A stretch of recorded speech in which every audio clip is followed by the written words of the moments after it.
Never run out of battery again with the INIU portable charger, the slimmest 10,000 milliamp hour power bank that keeps your devices charged on the go.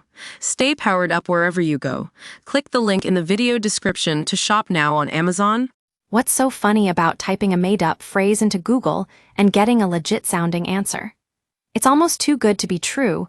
Google's AI overviews will tell you that your gibberish is a real saying with meaning and origin. But as we dug deeper, it turns out this isn't quite the case. Take "a loose dog won't surf," for example. The AI says it means something's not likely to happen or won't work out, but if we ask around, nobody's ever heard of that phrase before. It's a clever piece of fabrication, and Google even provides fake reference links to give it an air of authority. But what's really going on here? The truth is that AI overviews uses something called generative AI, which creates answers based on probabilities rather than actual knowledge. It's like a big probability machine that tries to fit the puzzle together, but sometimes ends up with nonsensical results. And it gets worse.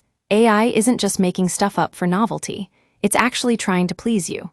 A study by researchers at Johns Hopkins found that chatbots often reflect users' biases back at them, rather than providing accurate information.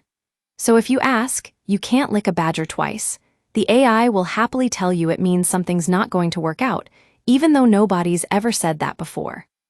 The problem is, AI just can't account for every individual query or user question. It gets stuck on outdated information, language gaps, and minority perspectives. And when it doesn't know the answer, it just makes something up. So what does this mean for you? Well, if you're using Google's AI overviews to get answers, take them with a grain of salt.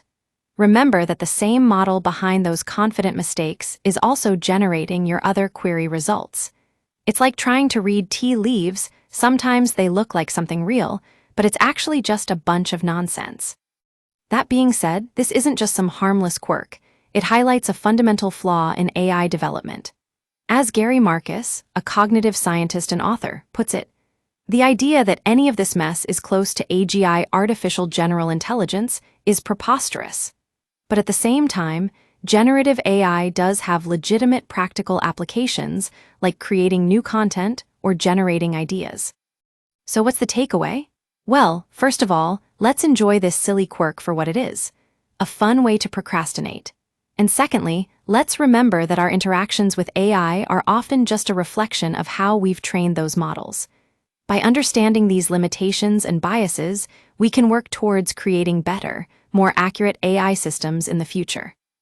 Thanks for tuning in to this episode of Google Trends Hub. Stay curious, stay critical, and always keep an eye on what's trending.